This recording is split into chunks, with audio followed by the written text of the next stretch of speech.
자, 우리가 마태복음을 쭉 함께 살펴보고 있는데 특별히 13장에 들어와서 예수님의 비유의 말씀을 우리가 배우고 있습니다.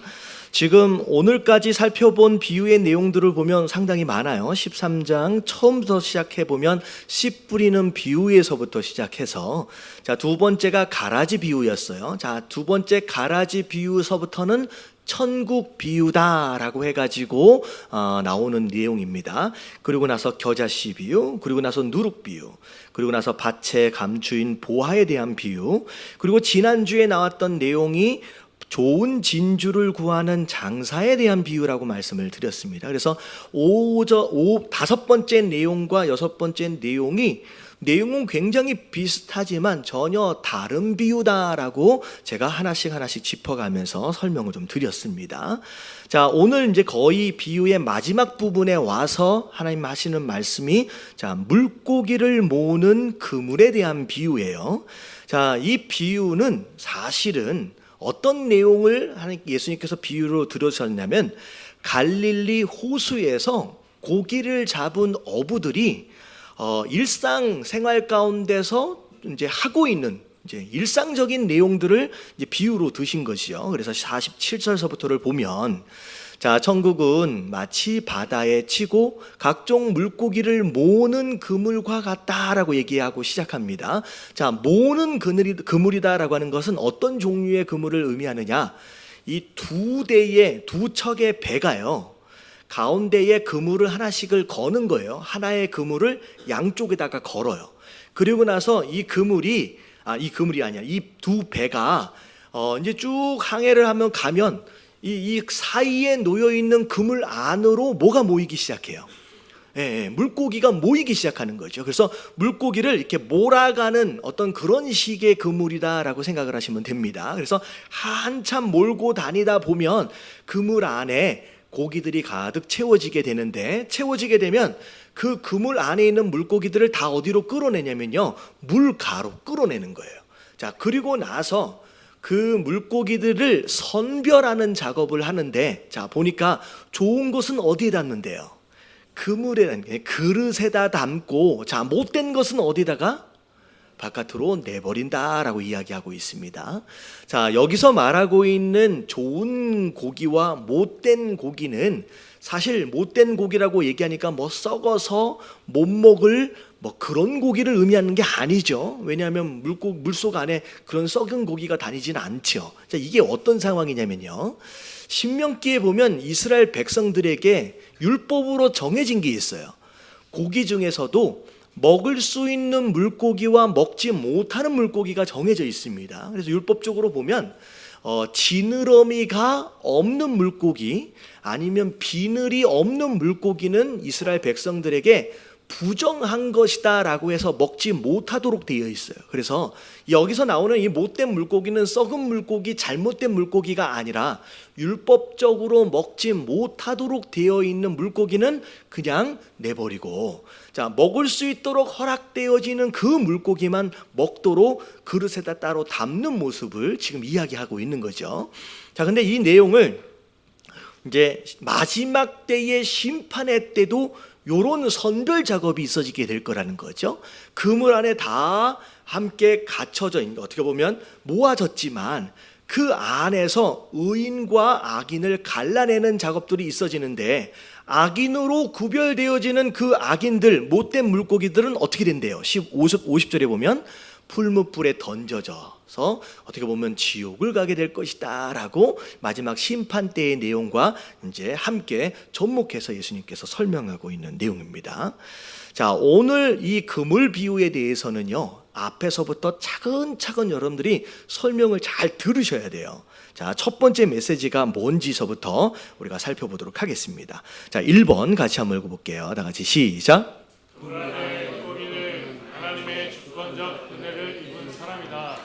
그물 안에 모아졌다라고 하는 것 자체만으로도 일단 하나님의 주권적인 뭘 입은 사람들이에요? 은혜를 입은 사람들이다라는 거죠. 우리가 이 말씀을 좀 잘 봐야 돼요. 47절부터 시작하는데, 천국은 마치 바다에 치고 각종 물고기를 모으는 무엇과 같다? 그물과 같대요. 여러분, 물고기를 모으는 이 그물은 누구를 의미할 것 같아요? 물고기를 모으는 이 그물은 누굴 의미하느냐? 바로 예수 그리스도를 의미합니다. 자, 예수님께서 그분의 사람들을 마치 그물을 친 것처럼 모으고 계신다라고 하는 것이죠. 그래서 물고기, 어떻게 보면 이제 바다에 친 그물처럼 예수님께서 교회 안으로 그분의 백성들을 모으고 계시는 모습을 지금 이렇게 표현한 거예요. 자, 그래서 결국은 이 얘기는 뭘 의미하느냐? 교회 안에 모여진 우리 모두는 일단 하나님의 주권적인 은혜를 입은 자들이다라고 하는 것을 우리가 알아야 된다는 거예요. 특별히 이 그물로 표현한 이유가 뭐냐면, 여러분, 고기를 잡는 방법이 여러 가지 다양하게 있을 수 있는데 뭐 주로 낚시로도 잡을 수도 있고 그물로도 잡을 수 있잖아요. 근데 낚시 같은 경우에는 미끼를 무는 데 있어서 누가 결정한 것 같아요? 이렇게 물고기 스스로가 미끼를 무는 결정을 자기가 한 것 같잖아요. 근데 그물 같은 경우에는 내가 그물에 갇혀야 되겠다, 잡혀야 되겠다라고 물고기가 의도적으로 결단한 게 아니에요. 누구 때문에 잡힌 거예요? 예, 그물을 친 어부에 의해서 잡힌 거예요. 다시 말하면 우리가 교회 안에 들어온 것 자체가 어떻게 보면 내 의지적 결단에 의해서 와 있는 것 같지만 사실은 누가 허락하신 것이다. 여러분, 하나님이 허락하신 거예요. 그물 안에 모여진 물고기처럼 여러분, 하나님께서 허락하신 것이기 때문에 우리가 교회 안에 들어와 있는 것인 줄로 믿습니다. 옆에 계신 분들에게 인사 좀 해주세요. 다 하나님의 은혜입니다. 다 하나님의 은혜입니다. 네. 내가 결정해서 온 것 같지만 그렇지 않다라는 거예요. 하나님의 은혜로 들어온 거라는 거예요. 내가 결정한 게 아니라는 거예요. 심지어 이런 말씀이 있어요. 디모데후서 1장 9절의 말씀을 보면, 자, 다 같이 한번 읽어볼게요. 시작. 하나님이 우리를 구원하사 거룩하신 소명으로 부르심은 우리의 행위대로 하심이 아니요 오직 자기의 뜻과 영원 전부터 그리스도 예수 안에서 우리에게 주신 은혜대로 하심이라. 우리의 행위가 아니다라는 거죠.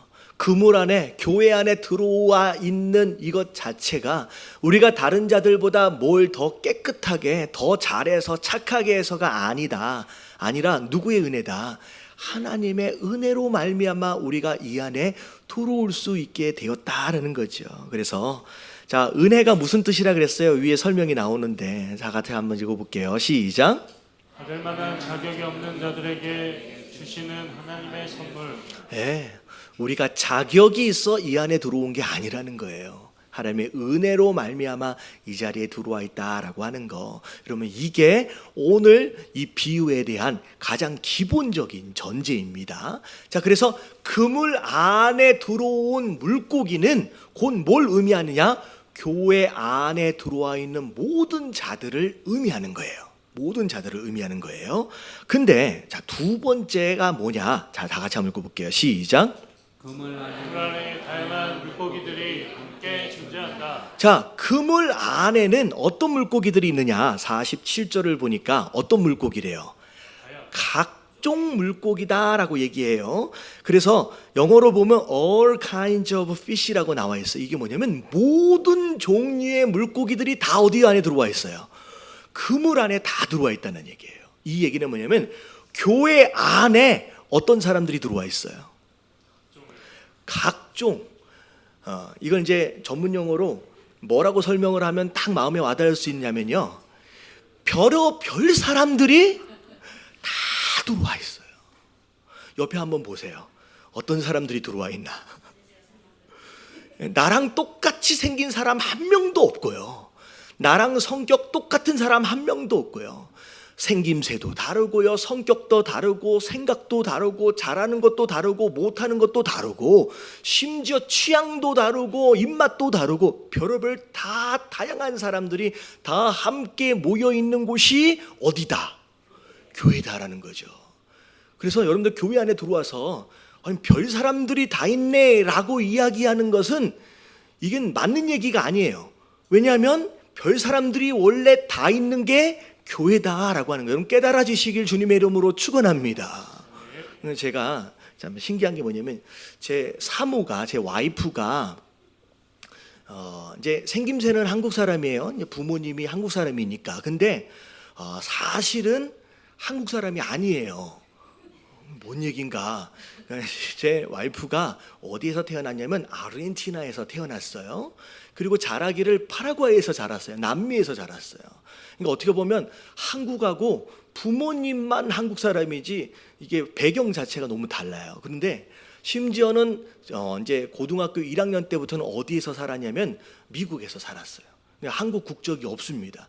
근데 저랑 결혼하기 전까지는요 한국에 한 번도 나와본 적이 없어요. 그러고 나서 저랑 결혼을 해가지고 한국에 처음 나왔을 때 제 와이프가 하던 얘기가 있어요. 너 공항에서 딱 들었던 기억에 남는 얘기가 뭐냐면 왜 이렇게 한국 사람이 많니? 인천공항에 딱 내려서 와, 왜 이렇게 한국 사람이 많니? 여러분 이게 신기해해야 할 이야기가 아니죠. 당연히 한국에 왔다면 한국 사람이 맞는 게 맞아요. 많은 게 맞아요. 여러분 교회 왔다라고 한다면 여러분 교회 안에 별의별 사람이 있다라고 하는 것이 정상이에요? 아니면 비정상이에요? 정상이죠. 별의별 사람들이 다 있다라고 하는 거. 여러분 다양한 사람들이 있다. 어떻게 보면 나랑 다른 사람이 있다라고 하는 것으로 말미암아 여러분 신기해하지 마시게 되길 주님의 이름으로 축원합니다. 여러분 이거 확실히 해야 돼요. 왜냐하면 교회 안에 나랑 생각이 다 똑같고 나랑 수준이 다 똑같은 사람들만 있을 것으로 기대하는 사람들이 많다는 거예요. 그렇지가 않아요. 다양한 사람들이 교회 안에 다 있다라는 거예요. 근데 중요한 건 뭐냐면 종류가 다르다라고 하는 것과는 상관이 없이 너무나도 중요한 것이 3번이에요. 자, 3번 같이 한번 읽어볼게요. 자, 다 같이 시작. 당시 그물 안에 있었지만 그릇에 담겨지지 못하는 못된 물고기가 있다. 자, 오늘 말씀을 보니까 그늘 안이 가득 채워져 있다. 물고기로 가득 채워져 있어요. 근데 물고기 안에 잠시 가득 채워져 있다가 물 밖에서 뭐 하는 작업이 이루어져요? 좋은 물고기와 못된 물고기를 구별하는 작업이 일어난다는 거예요. 좋은 물고기는 어디 담겨요? 그릇 안에 담기고 어디에 나쁜 물고기, 못된 물고기는 버려지는 상황이 벌어진다는 거죠. 자, 이 이야기는 뭐냐면 잠시 그물 안에는 있었어요. 자, 어디 안에 있었다는 거예요? 다시 말하면 교회 안에 잠깐 있기는 했었다는 거예요. 근데 마지막 심판의 때에 선별하는 작업 안에서 어떤 물고기는 그릇 안에 담기기도 하지만 어떤 물고기는 어떻게 되어질 수 있다? 버려질 수 있다는 거예요. 여러분 이게 굉장히 중요해요. 하나님의 주권적인 은혜로 말미암아 어디까지는 들어왔어요 지금? 눈에 보이는 공간적 교회 안에는 들어와 있는 거예요. 같이 예배도 드려본 거예요. 전도 받아서 여기까지 온 거예요. 진짜 하나님의 은혜로 여기 안에는 들어왔는데 마지막 때 심판의 순간에 어떤 자는 그릇에 담겨지지만 어떤 자는 그릇에 담겨지지 못하는, 다시 말하면 천국을 가요 못 가요? 가지 못하는 자들이 교회 안에 있다 없다? 있다라는 거예요. 여러분 이게 사실 물고기를 모으는 그물의 가장 핵심적인 내용이에요. 여러분 이 심판에 대한 내용은 교회 밖에 있는 세상 사람들에 대한 내용이 아니에요. 여러분 이 말씀을 지금 누구에게 하고 계세요? 지금 예수님께서 이스라엘 백성들에게 하고 있는 거예요. 이 말씀을 듣고 있는 자들은 이스라엘 사람들이에요. 하나님을 아는 사람들이에요. 성전 안에서 기도하고 예배하는 자들이에요. 앞에 나왔던 가라지 비유, 같은 밭 안에 알곡도 있지만 가라지도 있다. 여러분 이 가라지는 이방 사람, 하나님을 모르는 사람이 아니라 그랬잖아요. 이 가라지는 그 당시 같이 설교를 듣고 있는 누구라고 얘기했어요? 바리새인들과 서기관들이었어요. 오늘 말씀도 마찬가지예요. 그물 안에는 있었지만 못된 물고기로 구별되어져서 버림을 받을 수밖에 없는 이 물고기들은 교회 밖에 있는 세상 사람들에 대한 내용이 아니라 교회 안에 들어와 있지만, 심지어 종교 지도자로서 바리새인으로 서기관으로 제사장으로 세워져 있지만 끝까지 믿지 않는 것으로 말미암아 어떻게 되어질 자들이다, 버려지게 되어질 자들에 대한 경고가 바로 오늘 말씀이에요.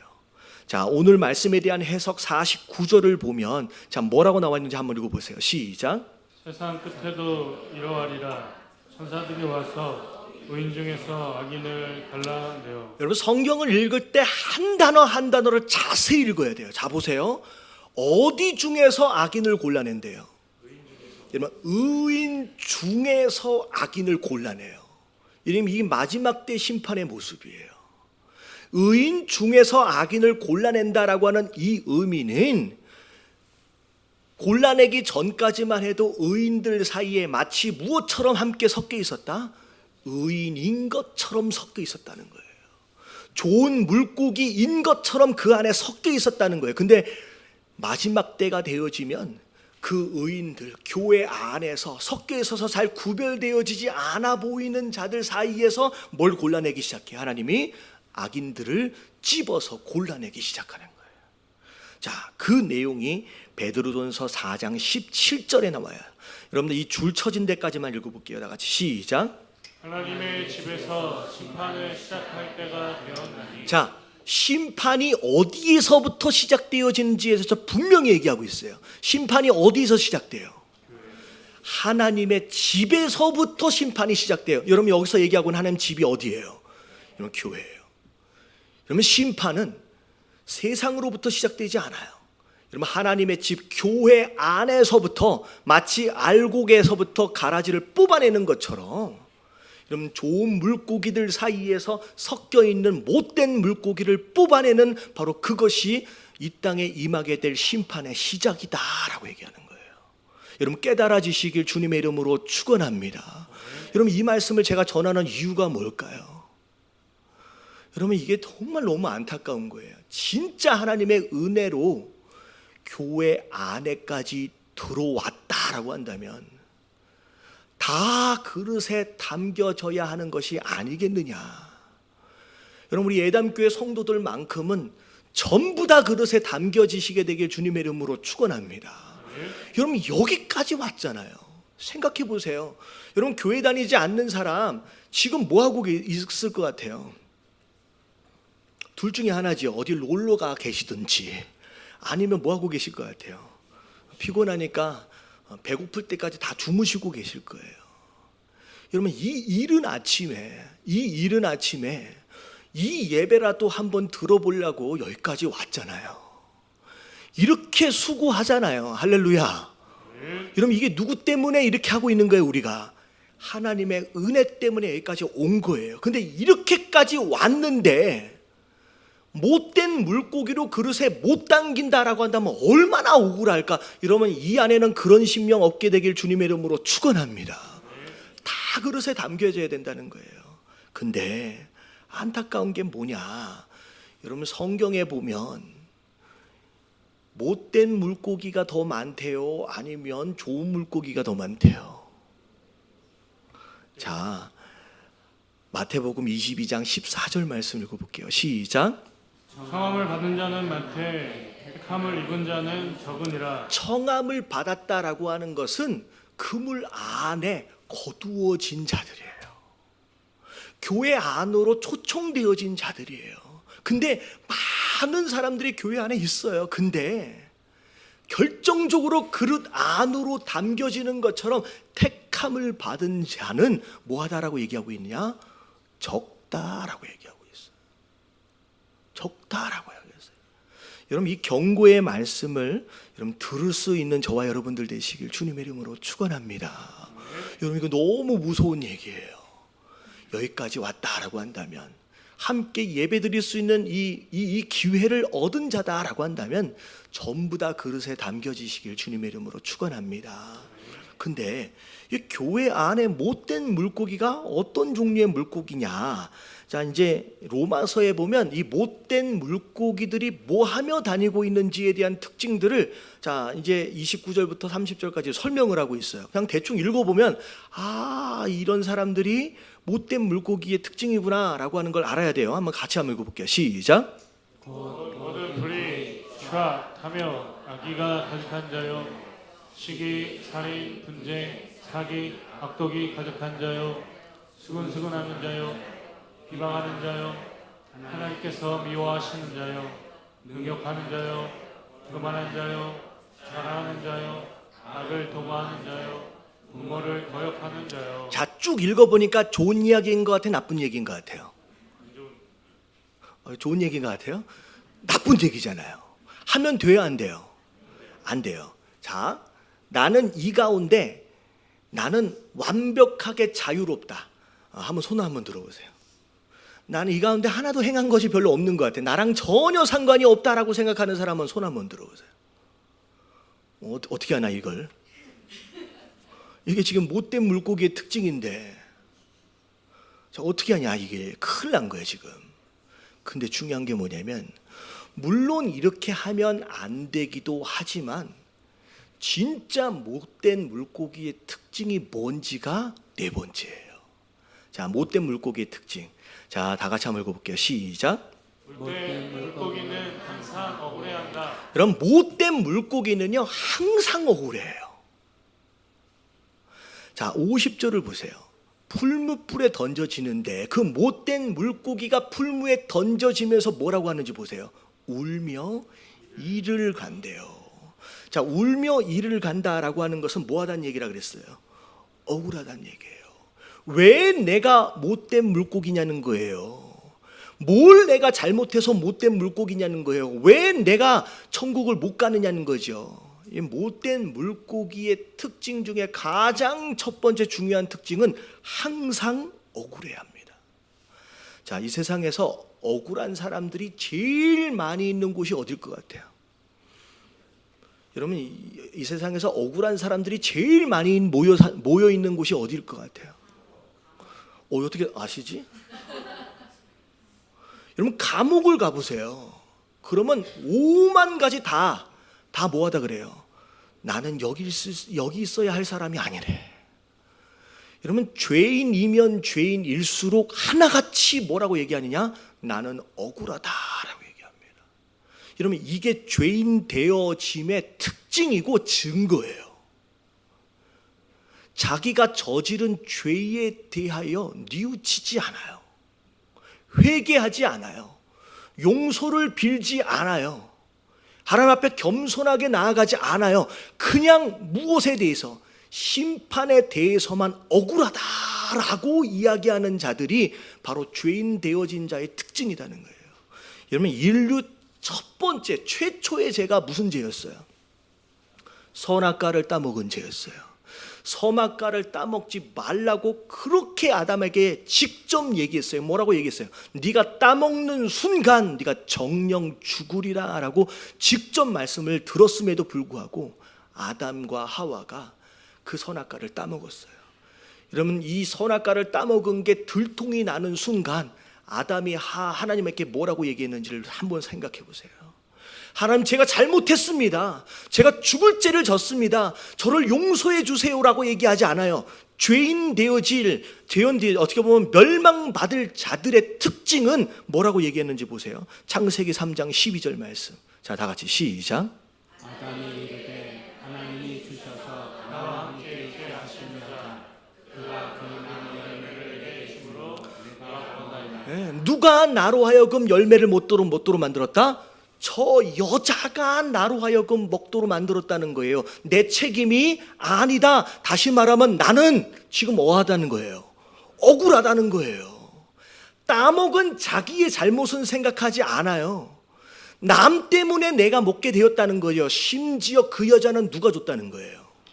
하나님, 당신이 나한테 주신 거 아닙니까? 라고 하면서 이 모든 죄에 대한 원인을 누구에게 돌린다? 하나님께 돌리는 거예요. 당신 때문에 내가 죄 지은 거 아닙니까? 라고 하는 거예요. 여러분, 이게 죄인 되어진 자, 다시 말하면 멸망받게 될 못된 물고기의 특징이에요. 얼마나 더 깨끗하게 살았느냐, 얼마나 더 거룩하게 살았느냐의 문제가 아니에요. 죄를 짓고 난 뒤에 어떻게 반응하느냐를 보면 이건 좋은 물고기구나, 이건 나쁜 물고기구나 라고 하는 게 구별이 되는 거예요. 자, 두 번째 죄가 뭐였는지 혹시 기억나세요? 인류가 지은 두 번째 죄, 가인과 아벨. 가인과 아벨이 함께 예배를 드렸는데 아벨은 제대로 된 예배를 드려서 하나님 받으셨어요. 가인은 하나님 안 받으셨거든요. 누가 잘못한 거예요? 여러분, 안 받은 하나님이 잘못한 게 아니에요. 합당한 예배를 못 준비한 가인의 잘못인데, 받지 않으신 하나님을 향하여 가인이 어떻게 반응했는지를 보세요. 같이 한번 읽어봅니다. 시작. 가인과 그의 제물은 받지 아니하신지라 가인이 몹시 분하여 안색이 변하니. 자, 어떻게 했어요? 받지 않으신 하나님을 향하여 분노합니다. 왜 내 예배를 안 받아? 왜 내 예배를 안 받아? 그러면서 심지어 안색이 변하기까지 했어요. 화내기까지 했어요. 그리고 나중에 무슨 죄를 저질러요? 내 동생 때문에 그렇게 했구나 라고 책임 전가를 하면서 동생을 들여서 죽여버리는 그런 상황들이 벌어지는 거예요. 여러분, 좋은 물고기와 못된 물고기를 여러분들이 그렇게 구별하시면 안 돼요. 좋은 물고기는 더 착한 일을 하고 더 깨끗하고, 못된 물고기는 더 나쁜 짓을 많이 한 물고기라고 생각하지 마세요. 여러분, 그건 복음이 아니에요. 여러분, 성경적인 관점에서 보면 더 누가 깨끗하냐, 더 누가 더러우냐에 따라서 좋은 물고기, 못된 물고기로 구별되어지는 게 아니에요. 아까 아침에 얘기했잖아요. 그 로마서에 나오는 그런 죄를 누가 더 많이 지었느냐, 덜 지었느냐에 대한 내용이 아니에요. 뭐에 대한 내용이냐? 죄를 짓고 난 뒤에 어떻게 반응하느냐라고 하는 것을 보면 이건 좋은 물고기구나, 이건 못된 물고기냐라고 하는 게 구별이 되어지는 거예요. 여러분, 결정적인 예가 다윗과 사울 왕의 비유예요. 누가 더 심한 죄를 지었어요? 여러분, 다윗은 정말로 오늘날로만 얘기해도요, 몇 번 죽어도 시원치 않을 만한 진짜 나쁜 사람이에요. 나쁜 죄를 지었어요. 남의 여자를 데려다가 잡고, 근데 그 여자가 누구의 처예요? 자기를 위해서 목숨을 걸고 지금 전쟁터에서 싸우고 있는 장군의 아내를 데려다가 잤는데, 그걸 감추려고 심지어 그 장군을 전쟁터에 적진에 몰아넣어서 죽이기까지 하는, 간음에서부터 살인에서부터 별의별 짓을 다 했음에도 불구하고 하나님이 다윗을 용서하세요. 여러분, 사울 왕이 저지른 죄를 보세요. 무슨 죄를 지었어요? 전쟁에 가서 열심히 싸웠어요. 하나님이 다 죽이고 가지고 오지 말라 그랬는데 백성들이 사울한테 꼬신 거예요. 너무 양도 좋고 소도 좋은데 이거 좀 가져갑시다. 가져가서 하나님께 또 예배도 드리고 나눠 가지면 얼마나 좋겠습니까? 다들 이렇게 수고했는데. 그래서 사울이 그 몇 마리를 살려가지고 온 거예요. 여러분, 죄의 정도로 비교할 때 사울은 죄 같지도 않는데, 여러분, 마지막 결론을 보면 누가 누굴 버리셨어요? 하나님이 다윗을 버리신 게 아니에요. 사울을 버려버렸어요. 왜냐? 다윗은 아무리 심한 죄를 저질렀다라고 할지라도 나단 선지자가 딱 오는 순간 뭐 했어요? 죄가 드러나는 순간 네가 나한테 어떻게 그렇게 얘기할 수 있느냐라고 반응하지 않아요. 어떻게 반응해요? 내가 죽을 죄를 지었다고 그 자리에서 엎드려서 비갯마루가 젖도록 통곡하며 웁니다. 이 죄가 백성들에게 얼마나 드러나가지고 내가 얼마나 욕을 먹게 될 것이냐라고 하는 걸 생각하지 않아요. 지금 누가 용서하셔야 된다는 거예요. 하나님이 나를 용서하지 않으면 나는 큰일 난다는 거예요. 죄의 정도가 아니에요. 죄를 짓고 난 뒤에, 실수를 하고 난 뒤에 내가 어떤 자세로 하나님 앞에 나아가느냐라고 하는 거. 그래서 결국은 다윗은 무슨 물고기인 거예요? 좋은 물고기예요. 별의별 큰 죄 같지도 않아 보이지만 끝까지 사무엘 선지자 앞에서 고집 부렸던 사울은 그것으로 버림을 당해요. 여러분, 그 사건 이후에 사무엘이 사울을 찾아갑니까? 안 찾아갑니까? 단 한 번도 죽을 때까지 찾아가지 않아요. 끝나는 거예요. 여러분, 신앙생활에서 이게 가장 중요한 거예요. 못된 물고기, 나쁜 짓 많이 한 물고기가 아니에요. 결국 뭐하지 않는 물고기예요. 끝까지 회개하지 않고 고집 부리는 물고기가 못된 물고기인 거예요. 끝까지 나는 억울하다라고 얘기하고 있는 물고기가 못된 물고기예요. 여러분, 회개하시길 주님의 이름으로 축원합니다. 어떤 죄를 지어도 상관없어요. 여러분, 어떤 실수를 저질러도 상관이 없어요. 여러분, 실수는 누구나 저지를 수 있어요. 여러분, 하나님이 우리의 죄나 우리의 실수에 대해서 뭐라고 하시는 분이 아니에요.